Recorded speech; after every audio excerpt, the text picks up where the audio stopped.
the channel Kaju Media. This video is all about in order to inform you all about the important topics जो कि viva में physiology वाले part से आते हैं. For example सबसे पहले अगर जनरल फिजियोलॉजी की बात करें वो तो आपने ऑलरेडी 11-12 में पढ़ा हुआ है. चीज़ जैसे ऑर्गेनल्स हैं, उनके फंक्शंस हैं, उनसे रिलेटेड डेटाज हैं, उनसे रिलेटेड साइंटिस्ट हैं. That should be minimally related to that part.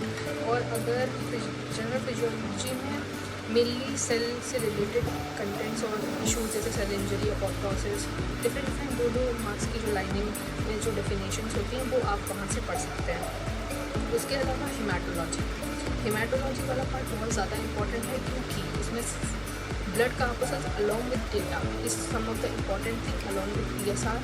सबसे इम्पॉर्टेंट उसकी डेटा, उसकी normal value, physiological variation, pathological variation, सब चीज़ के याद होना चाहिए. फॉर एग्जांपल ESR किन किन डिसीज़ में बढ़ता है, किन किन चीज़ों में ESR की वैल्यू कम होती है. फॉर एग्जांपल ECP क्या होता है, ECP जब बढ़ता है घटता है तो बॉडी में फिजियोलॉजिकल एस्पेक्ट्स में क्या क्या डिफरेंसेस या चेंजेस आते हैं.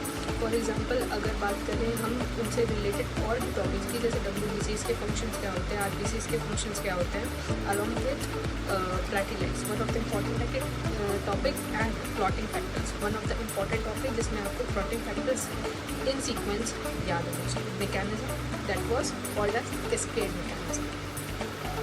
मूविंग अहेड, GIT वाला पार्ट से आपको gastric juices along with some more important about the applied बहुत ज़्यादा पूछी जाती है GIT वाले पार्ट से. अपने फॉर एग्जांपल जॉन्डिस पूछ लिया, जॉन्डिस के टाइप्स पूछ लिए, इसका वेरिएशंस पूछ लिया. Okay, from this part and along with gastric juices के कंटेंट्स. फॉर एग्जांपल ये कितने कंटेंट्स में पाए जाते हैं, उनकी pH क्या होती है, उनकी स्पेसिफिक ग्रेविटी क्या होती है. इस वाले पार्ट से आई थिंक सबसे for example one question was most important that was vomiting और की डेफिनेशन होगी, डिग्लूटिनेशन की डेफिनेशन होगी, रिलेटेड विद स्मॉल डेफिनेशन होती है. बोनस क्या होता है, कान क्या होता है. इस समवट मेरे हिसाब से is the important part of GIT. Moving ahead to the respiration part again that will help volumes की जो डेफिनेशन अलॉन्ग विद डेटा है.